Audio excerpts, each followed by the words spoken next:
Hey, what's going on? You're tuned into the Daily Geek right here on SweetGeek.tv. I'm your host, Griffin Granberg, and today is August 19th, 2008. Let's get to the Geek News, starting with story number one, which is a negative wave of press hitting Apple.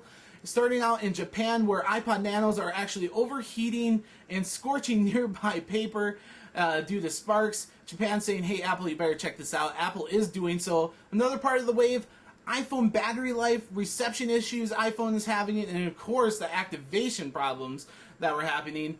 Then moving on to Mobile Me, which was a service they definitely released too early. They're giving most users 60 more days of free service on top of the 30 days that they received last month.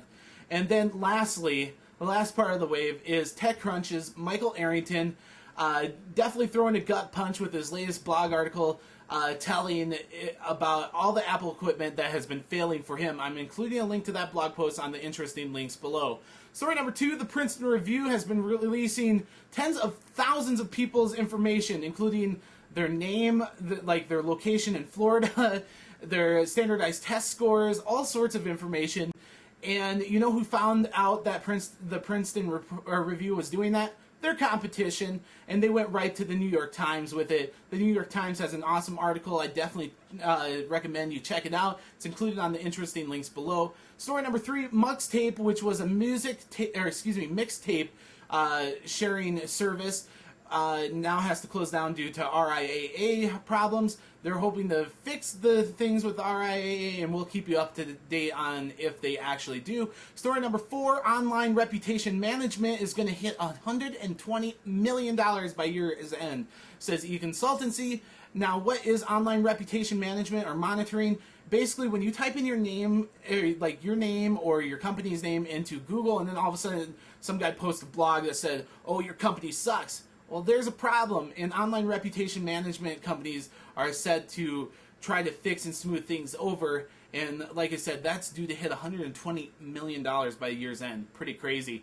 Story number five, Yahoo Buzz is released to the public. They were only putting hand-picked, like what they were calling reputable news companies, their articles on Yahoo Buzz, but now anyone can submit, just like Dig, and go buzz it up and do those type of things. So if you're into that, into social, news, you should go check it out on yahoo.com. Story number six, after the FCC approved HTC's Dream cell phone, which is running Google's Android platform, Google is updating the SDK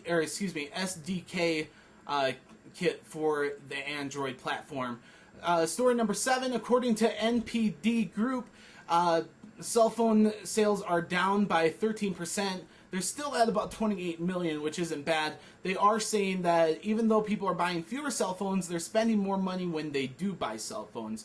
Story number eight comes out of University of Michigan. They have released their annual American Customer Satisfaction Index, and again, Google is right on top, satisfying their customers, says the 3,000 people that they surveyed. Story number nine, EA has dropped their bid for Take-Two. They've been going at it for about 6 months. EA is finally saying, okay, we're not going to try to take you over hostilely anymore. Let's sit down at the table and talk. Take-Two executives are very happy about that because they said the $2 billion valuation is actually undervaluing their company. So we'll definitely see what happens with EA and Take-Two, and we'll keep you up to date right here on Sweet Geek. Story number 10, last one, the RIAA and a KaZaA user are settling their 3-year lawsuit after about, tens of thousands of dollars being spent, not to mention 3 years of time. What are they settling for? $6,050. That is just nuts. The lady that was fighting it said that it's been 3 years, it's been a lot of money, they were going to retrial. I'm just going to go ahead and settle, and someone else is going to have to, fight the RIAA on another time. That's the Geek News for August 19th, 2008. I am Griffin Granberg for the Daily Geek right here on SweetGeek.tv, and I will catch you tomorrow.